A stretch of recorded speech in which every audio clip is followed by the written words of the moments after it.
paz de Cristo, meu amigo, meu irmão, gostaria de estar convidando agora, nessa hora, para juntamente fazer mais um estudo da revista Palavra e Vida, revista de jovens e adultos da Convenção Batista Fluminense, edição 80. O Reino e o Monte, Cidadania do Reino e o Sermão do Monte. Autor da revista, Pastor Luciano Cozedei. Então, irmãos, antes de começar o estudo, gostaria de estar elevando a Deus em oração nesta hora.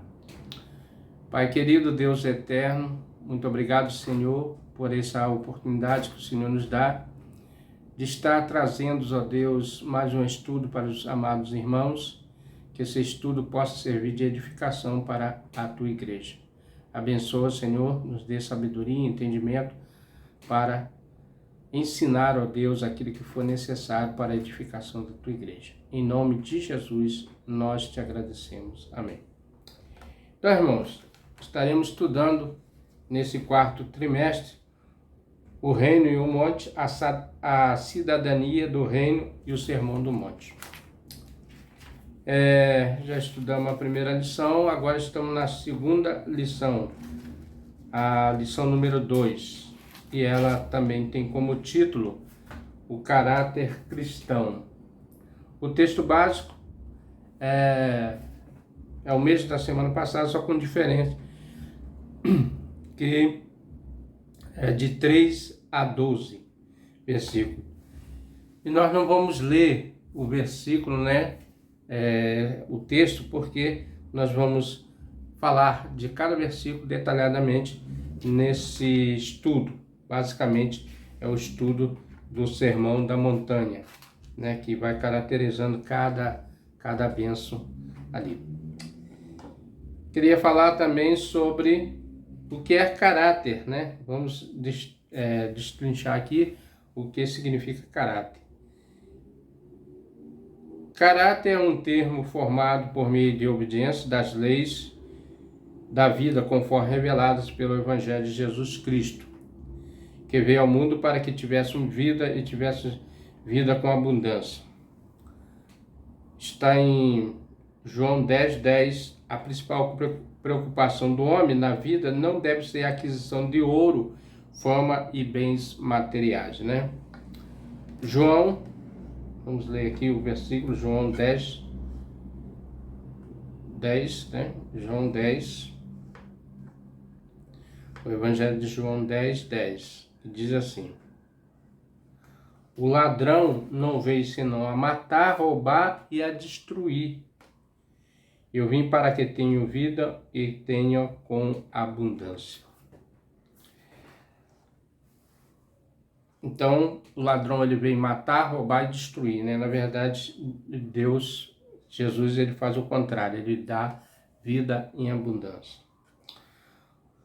O objetivo final desse estudo, você entenderá que as bem-aventuranças apresentam o caráter ilibado e diversificado do povo cristão, como as normas do reino de Deus estão ligadas ao comportamento fiel do povo de Deus, Então está o caráter, caráter cristão está ligadamente ao caráter de Deus.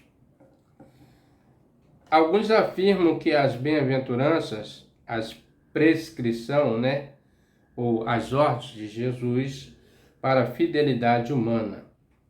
Quando pensamos em bem-aventuranças, precisamos entender a palavra. Então, nós precisamos entender o que significa bem-aventuranças, O sentido da palavra. Nas versões mais antigas, foi traduzido por beatitudes, que deriva do latim beatus. Outros traduzem essas beatitudes como macarismo, o termo derivado do grego makarios, que quer dizer feliz. Então a palavra makarios quer dizer felicidade ou feliz, Tanto beatitude como macarios são termos oriundos das palavras cuja melhor tradução é benção, Então Jesus, ele ali no monte, ele pronunciou as bênçãos, né? As beatitudes e as felicidades ao povo do seu reino. Carson, em sua definição, vai além de feliz e abençoado, porque afirma que os abençoados em geral são profundamente felizes, mas a bênção não pode ser reduzida à felicidade, né? Ser abençoado está ligado à provação, e não pode haver bênção maior que ser aprovado por Deus. E o autor começa e termina com a mesma expressão: deles é o reino dos céus. Versículo 10, né? Versículo 10. Bem-aventurados que sofrem perseguição por causa da justiça, porque deles é o reino do céu. Então, irmão, nós vemos que a felicidade do justo, né? E as bênçãos, elas são muito mais, porque são uma provação que ao final serão provados aqueles que vão herdar o reino dos céus, porque deles é o reino dos céus. O que observamos são duas molduras e promete a mesma recompensa, o reino do céu. Por isso, Jesus é objetivo em descrever o caráter equilibrado e diversificado do povo cristão.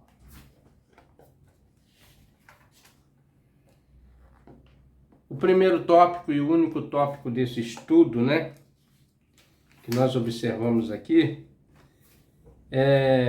diz a respeito dos discípulos e qualidades espirituais e bênçãos prometidas. Dentro essas qualidades espirituais tem as bênçãos prometidas por Cristo, né? Também caráter é o que define a personalidade do idôneo de uma pessoa, o conjunto das qualidades e defeitos de uma pessoa e que vão determinar a sua conduta e a sua moralidade. O seu caráter, seus valores e firmeza moral define a coerência das suas ações no seu procedimento e comportamento, né? Então, já definido bem o que é caráter, nós vamos entrar aqui nesse primeiro tópico. Os humildes. É o versículo, logo no início, o versículo 3, que diz: bem-aventurados os pobres de espírito, né? Aqui está os humildes de espírito, mas ali é os pobres de espírito, porque deles é o reino do céu, né? Tem reconhecimento pessoal da falência espiritual, né? E a consciência da própria condição diante de Deus e o arrependimento sincero. Então nós vemos que uma pessoa humilde de espírito, ela tem sabe que a sua vida, né? A sua vida, ela tem que ser sincera diante de Deus. A palavra sincero, irmão, diz sem maquiagem, sincera, né? Vem desses termos. Então é uma pessoa que realmente diz o que é e confirma aquilo que é da própria pessoa. Uma pessoa sincera, uma pessoa sem maquiagem.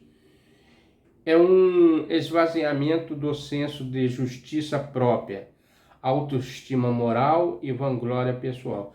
Pois quem se exalta será humilhado e quem se humilha será exaltado. Lucas, né?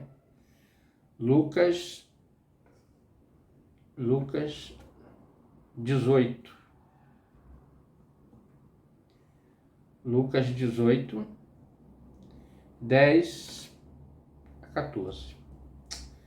Dois homens subiram ao templo a orar, e um fariseu e outro publicano. Dois personagens, fariseu e publicano. O fariseu, estando em pé, orava consigo desta maneira: ó Deus, graças te dou, porque não sou como os demais homens roubadores, injustos, adúlteros, nem ainda como este publicano. Então ainda censura, né, o publicano. Jejuo 2 vezes por semana, 2 dias de tudo quanto possuo.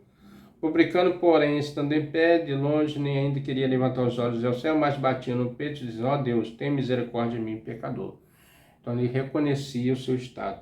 Digo que esse desceu justificado para a sua casa, e não aquele por qualquer que a si mesmo se exalta será humilhado, e a qualquer que se humilha será exaltado, né, irmão?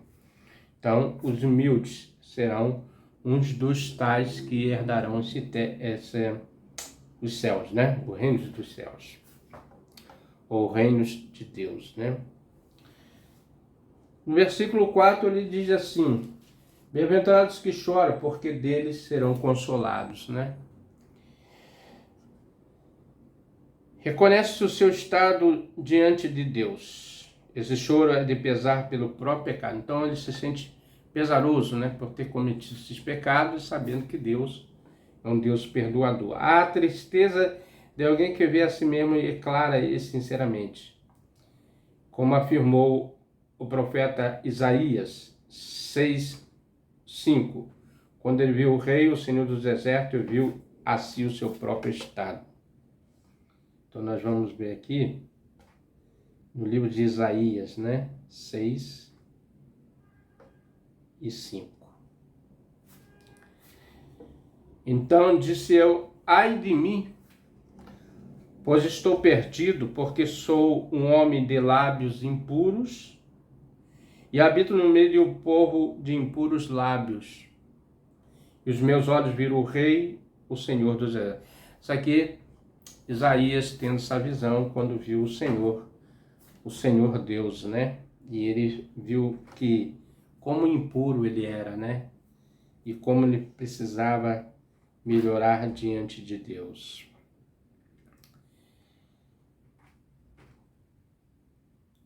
No versículo 5 ele fala: bem-aventurados os mansos, porque eles herdarão a terra. Então nós vamos ver que os mansos herdarão a terra. Os mansos herdarão a terra, Mateus 5:5. Enquanto a pobreza de espírito diz respeito à opinião sobre mim mesmo em relação a Deus, a mansidão diz a respeito ao relacionamento com Deus e com o próximo, né? Então é um tratamento de você com Deus e o seu próximo. Não está ligado ao medo, não. A fraqueza ou insegurança está ligado ao desejo consciente de pôr os interesses dos outros na frente dos nossos, né? Sempre pensando no próximo. Mansidão está ligada a firme compromisso com o Senhor quando privilégios são ameaçados. Como afirma o Dr. Martin Lloyd Jones, o manso aprendeu a deixar nas mãos de Deus, principalmente quando acha que está sofrendo injustamente. Então, irmãos, muitas das vezes, quando a pessoa é agravada de alguma injustiça, e ele vê que só Deus pode curar a sua dor, né? E então ele diz: está nas mãos de Deus, Deus é o verdadeiro juiz, né? Então entregamos a Deus na verdade, entregamos na mão de Deus, né? Na verdade, né? E Deus vai saber fazer o melhor para ser justificado diante dele. E eles se deleitarão em abundância de paz. Salmos 37. Estaremos vendo também esse salmo. Salmo 37 e versículo 11, que diz assim: mas os mansos herdarão a terra e se deleitarão na abundância da paz, né? Então vai ser um deleite, né? Porque os mansos herdarão a terra, e a terra que lá Abraão, outros almejaram ver, os crentes em Cristo Jesus herdarão essa terra, a terra prometida, que é o céu, né? O reino dos céus, e que o Senhor foi preparar para cada um de nós. No versículo 6 ele diz assim: bem-aventurados que têm fome e sede de justiça, porque eles serão fartos. A justiça hoje, irmão, é muito relativa, né? Quando nós falamos de justiça, e muitas vezes o que é justo para mim não é justo para você. Mas aqui a justiça, ela é uma justiça perfeita, vamos dizer assim, né? E que ela realmente, a justiça divina, ela tem com finalidade de cumprir os propósitos de Deus. O indivíduo marcado pela pobreza de espírito, que chora pelo pecado, pessoal e social que se aproxima de Deus e dos outros com mansidão. Também deve ser caracterizada pela fome e sede de justiça, né? A ideia de desejar muito a ponto de considerar a vida. O Dr. Martin Lloyd Jones, mais uma vez, nos ensina, dizendo que este é um ótimo teste para aplicarmos a nós mesmos. Se esse versículo não estiver entre as declarações mais abençoadas das Escrituras, precisamos rever os fundamentos do nosso cristianismo, né? Por que eu creio que ele disse isso? Porque a prática da justiça tem que partir de nós mesmos para que a justiça seja feita, né? Porque você não pode querer justiça se você não é uma pessoa justa. Então você tem que praticar, né? Pôr em prática essa coisa. Então, por isso que ele diz, se nós não temos essa prática, devemos repensar os nossos fundamentos, né? Do nosso cristianismo. A justiça exposta aqui é um padrão de vida, uma consoante à vontade de Deus, né? Então, é um eco, né? É como se fosse uma voz ecoando pela justiça de Deus. Quem tem fome e sede de justiça deseja viver conforme a vontade de Deus. Você não pode querer ter justiça fora da vontade de Deus. Porque a verdadeira justiça é a prática dos ensinamentos cristãos, o ensinamento de Deus, que são os estatutos do Senhor. Essa pessoa não está à deriva em um mar de religiosidade vazia. A fartura de justiça reposa sobre aqueles que têm fome e sede de justiça, né? Então, irmão, nós vemos que a fome e sede, a vontade que a justiça prevaleça, né? Que ela sempre esteja realmente cumprindo a sua finalidade, que é ser justo diante dos homens. No versículo 7, nós vamos ver também as bem-aventuranças ou as bênçãos, os misericordiosos, porque eles alcançarão misericórdia. Então, irmãos, vamos ter ver aqui a respeito de misericórdia. A misericórdia é tratar uma pessoa mais compassivamente do que ela merece. Não foi assim conosco, com Jesus, que sabendo que nós éramos pecadores, se entregou por nós, né, e deu a sua graça, que é o dom imerecido, que nós não merecemos. E isso se torna possível graças à expiação de Jesus Cristo. Nosso Pai Celeste conhece nossas fraquezas, nossos pecados. Ele demonstra misericórdia quando perdoa os nossos pecados e nos ajuda a voltar a viver em sua presença, né? Então, quando nós voltamos para Deus, quando nós damos meia volta do caminho que nós estávamos direcionado à perdição, ao encontro do Pai, retornamos ao caminho que Ele tem nos preparado, que é o caminho de Cristo, então nós voltamos à sua presença e voltamos a fazer parte desse chamamento, né? Desse chamado para fazer parte do reino dele. A interpretação aqui não é legalista, pois a misericórdia de Deus não depende da nossa, né? Então, a misericórdia de Deus não depende do que eu venha a cometer. A misericórdia está ligada à angústia e abatimento. É uma resposta induzida pela situação de infidelidade e desamparo, enquanto a graça é uma resposta amorosa quando não se merece o amor. É o que Jesus fez por nós, né? Eu já falei. Que nós não merecíamos esse amor, essa graça, essa bondade, e Deus, mesmo assim, fez por nós. O que nos é elucidado é que quem não é misericordioso é ignorante a respeito do seu próprio estado. Então, se você não é misericordioso, você ignora o seu estado, né? Estado miserável, o estado em que você está. E por achar que não precisa de misericórdia. Então, o que faz com que nós se tornamos arrogante aqui é por achar que não precisamos da misericórdia. Na verdade, não recebe porque não dá, mas sim porque acha que não precisa, né?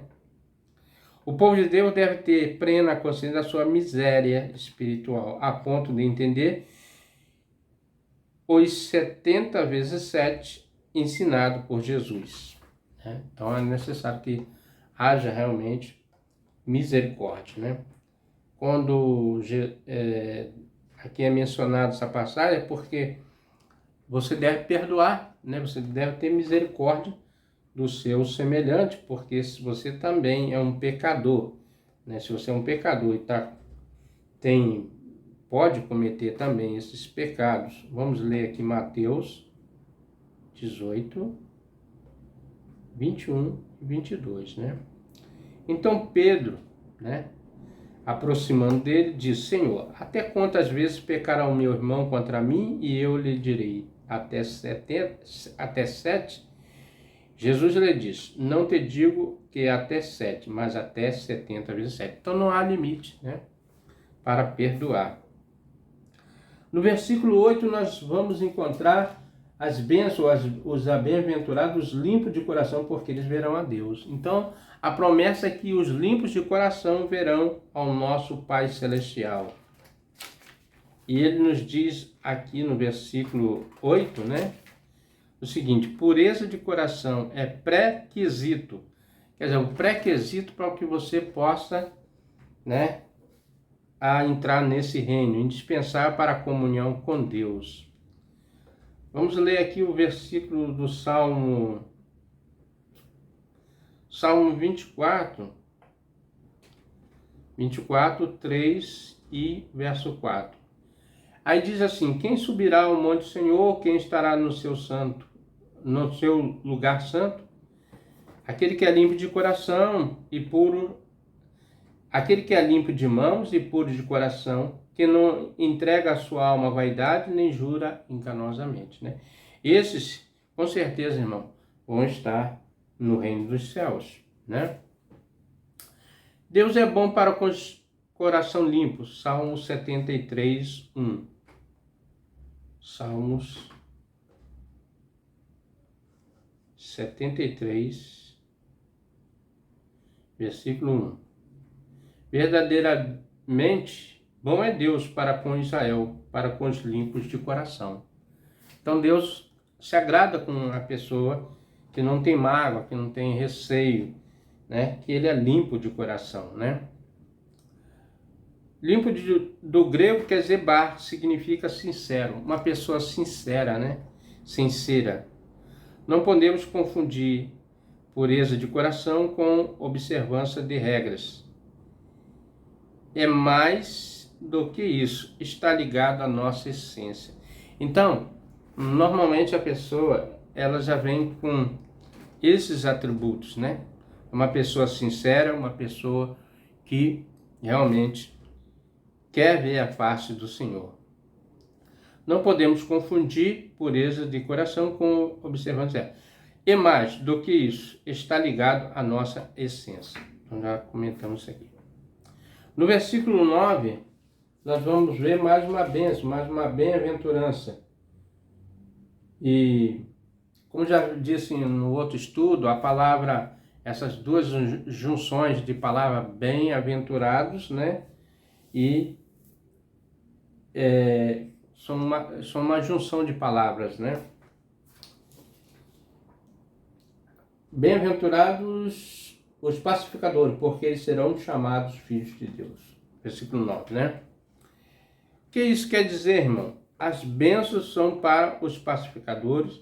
Isso vai além de ser pacífico, uma pessoa pacífica que procura a paz, ou ânsia as pazes, e para os que estabelecem a paz, né? Mas não é para aquelas pessoas que têm ansiedade pela paz, mas sim para aquelas que realmente praticam a paz. Os filhos de Deus têm caráter por isso, e têm ações concretas estabelecidas à luz do que se espera deles. Ele reflete o caráter de Deus, né? Então a pessoa, quando tem esse desejo, essa vontade, pratica realmente a pacificação, né? Os pacificadores, eles refletem também o caráter de Deus. Os perseguidos devido à injustiça, né? está no versículo 10. Bem-aventurados que sofrem perseguição por causa da justiça, porque deles é o reino dos céus.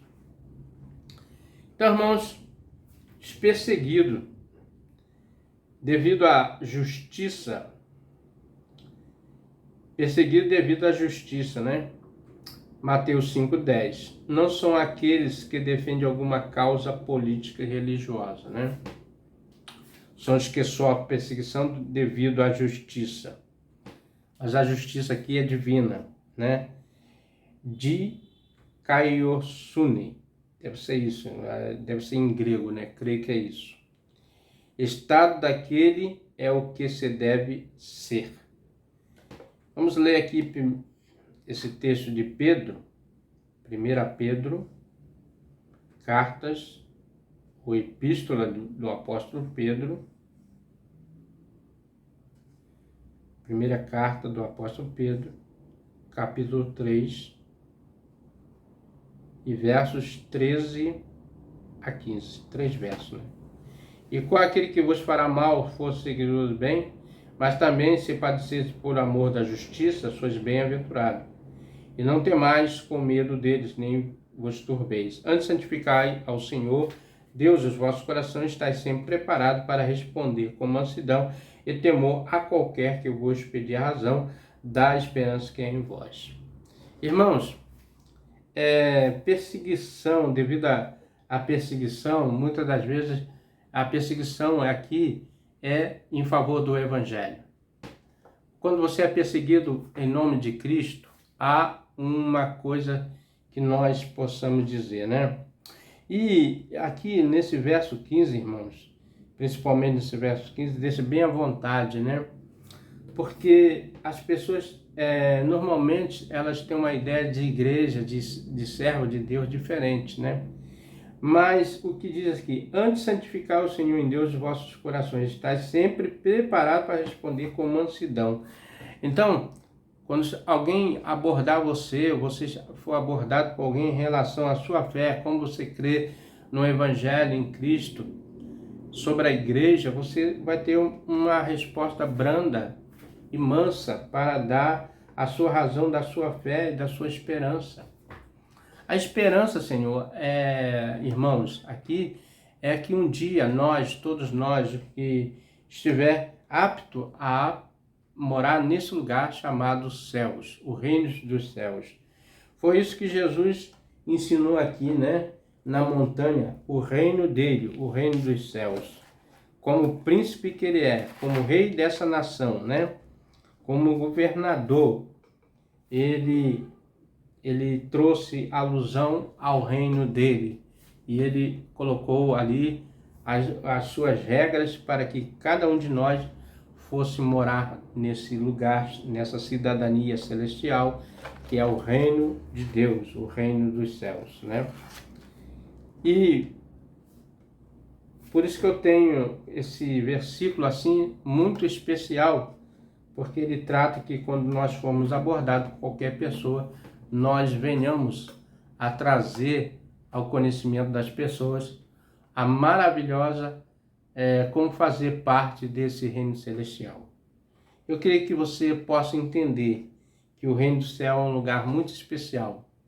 Não são muitas pessoas que vão para lá, porque muitas pessoas não foram chamadas e poucas vão ser escolhidas, e muitos rejeitaram, né? Como muitos têm rejeitado.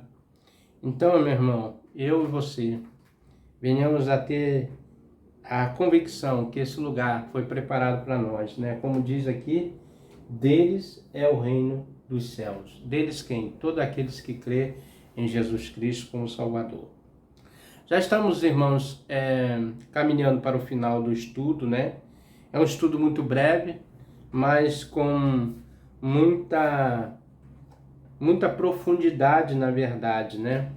Porque esse estudo aqui, ele está trazendo realmente as características daqueles que vão morar nesse lugar, né? Nesse céu, né?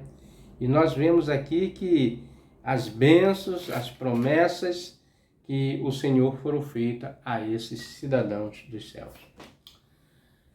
Em conclusão ao estudo, amados, reconhecer a necessidade da viabilidade de um novo nascimento é crucial. Então, as pessoas que vão fazer parte desse reino, irmão, têm que ter uma mudança completa em seu modo de viver, que muitas das vezes não é compatível com o reino celestial, mas muitas das vezes está arraigado a esse plano aqui mundano, né, desse sistema mundano que foi implantado pelo inimigo, que aprisiona os homens ao pecado, né? Essa compreensão impede que interpretemos o Sermão do Monte com otimismo ingênuo ou desespero total. Como enfatizado por John Stott, o Senhor Jesus proferiu o sermão tanto para os seus discípulos como para aqueles que aspiravam a se tornar discípulos. Então, o chamado para seguir a Cristo é para todos. O chamado para morar nesse lugar não é só para os cristãos, é para os não crentes também, aqueles que ainda não fazem parte da cidadania do céu e que foram convocados, né, a esse chamado a fazer parte do reino do céu através das bem-aventuranças, né, do Sermão do Monte, né, as beatitudes, né, que são bênçãos celestiais, né, e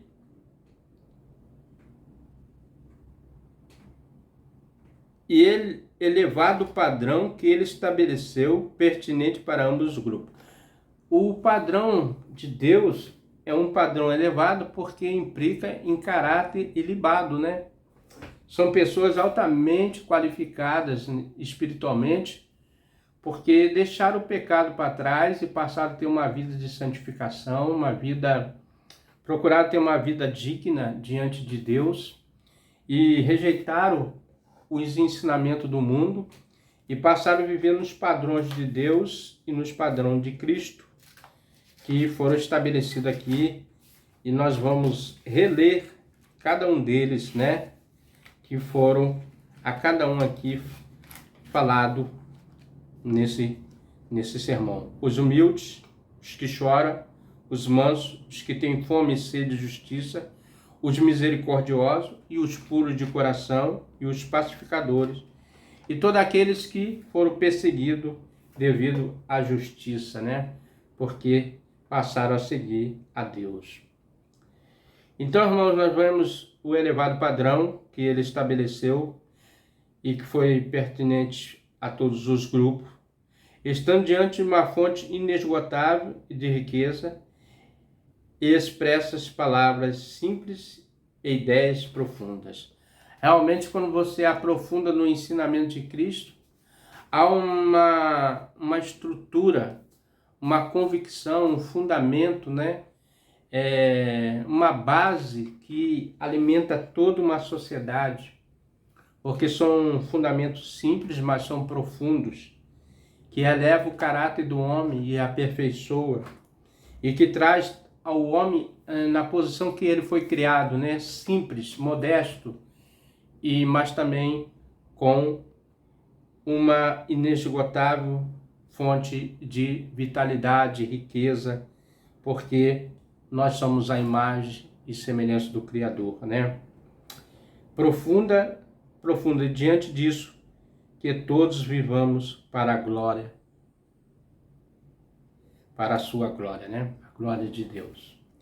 Irmão, quando o homem chega a esse entendimento desses preceitos que vão elevar a cidadania aos homens, a cidadania do reino dos céus, né? Os cristãos, todos aqueles que aderiram, pertencer ao reino celestial, vão ser bem-aventurados, vão ser felizes, vão ser pessoas realmente que vão viver para a glória do nosso Deus. Meu amigo, meu irmão, estamos chegando ao final desse estudo e não creio que eu não falei aqui os pontos que levaria, né? Mas damos a entender que vão ser felizes todos aqueles que aderir a morar nesse lugar que se chama Reino dos Céus. Para pensar e agir como discípulos de Cristo, quais são as qualidades espirituais que você precisa trabalhar em sua vida, né? Em que ou onde você estriba as escolhas que faz, percebe que Deus aprova? Quais os seus preceitos, a sua maneira de vida que Deus possa aprovar? Os padrões de Deus estabelecidos por Jesus é para os filhos de Deus e para os que pertencem ao reino de Deus. Ao olhar para a sua vida, você consegue ver claramente a manifestação desses padrões? Isso aqui são perguntas individuais que o irmão possa resolver com espírito de sinceridade. Chegamos a mais um estudo, irmãos, um estudo simples, mas profundo, como diz o estudo aqui, que fala exatamente como se fosse um passaporte, o caráter cristão que vão morar no céu. Quero orar por você, quero orar por mim, quero orar pelo canal, quero orar por muitas coisas, né? Orar pelos enfermos, orar pelo Brasil, orar pelo mundo. Como está agitado o mundo, né, irmãos? Muitos conflitos internacionais, guerra, revoltas, né? Agora temos a revolta aí do Equador, o crime querendo tomar posse de tudo. Mas tudo isso nós sabemos que é uma coisa que a Bíblia já vinha falando, que nos últimos tempos existiriam muitas coisas. Vamos lá? Vamos agradecer a Deus. Meu Pai querido, meu Deus amado, meu Senhor, Salvador, bendito, maravilhoso, Senhor da glória, Senhor de todo poder, ao Senhor Jesus Cristo, misericordioso, compassivo, ao Filho de Deus que veio a este mundo. Obrigado, Senhor Jesus, por ter vindo por nós, pela sua graça, que o dom que não merecíamos, mas pela sua infinita graça, misericórdia, veio a este mundo, habitou entre nós e tomou as nossas dores, nosso sofrimento, e nos abriu um caminho, Senhor, um passaporte para os céus através da sua vida.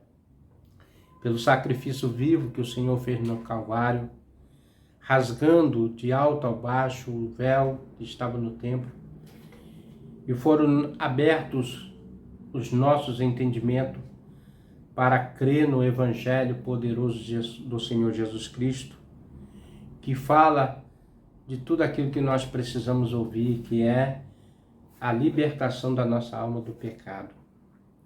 Por isso, Deus, eu te peço que o Senhor abençoe as nossas vidas, abençoe o Brasil, abençoe o nosso canal de evangelização aqui, abençoe os irmãos, os inscritos que se inscreveram, que têm se inscrito, e que possa abençoar, Senhor, com essa vida, com esse estudo, a vida deles, a minha vida, a vida de todos nós.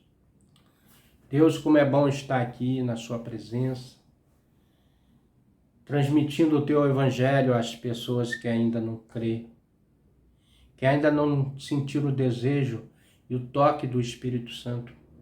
Abra os olhos deles, Senhor, para que ele veja e entenda que a sua morte aqui na cruz do Calvário não é uma lenda, não é uma historinha, mas é uma coisa que aconteceu real e que, Senhor, precisamos crer poderosamente nas promessas que o Senhor foi aos céus para preparar lugar para cada um de nós. E nessa terra que mana leite e mel, uma terra que olhos não viram, nem ouvidos ouviram, mas que são preparados para aqueles que o amam. Então, Deus, nesta hora eu te peço que aqueles que ainda não entregaram a sua vida a Cristo, creia e entregue e passe a seguir e anunciar o reino dos céus. E que as doces celestes bênçãos que foram escritas que foram pronunciadas por Cristo no monte das bem-aventuranças, recaia sobre nós, recaia sobre a nação, recaia sobre cada um deles, Senhor. A que nossa vida seja cheia da Tua graça, da Tua misericórdia, do Teu poder. E é em nome do Senhor Jesus Cristo que eu te agradeço e te peço perdão pelos nossos erros, pelas nossas falhas, pelos nossos pecados. Em nome do Senhor Jesus Cristo. Amém. Meu amigo, meu irmão, chegou mais um final do estudo, né? Depois de orarmos, pedirmos, falarmos, estar estudando a palavra de Deus.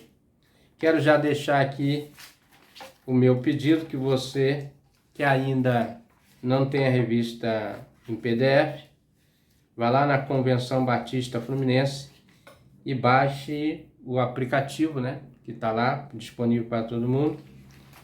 E participe conosco desse estudo online, né? Da videoaula. E a próxima lição, o texto, o título, né? O Testemunho do Reino. Lição 13. E vamos estar estudando, vamos estar aplicando os ensinamentos dia após dia. Então, meu amigo, se você tem gostado desse estudo, venha conosco. Até o próximo estudo, se assim o nosso bom Deus nos permitir. Amém?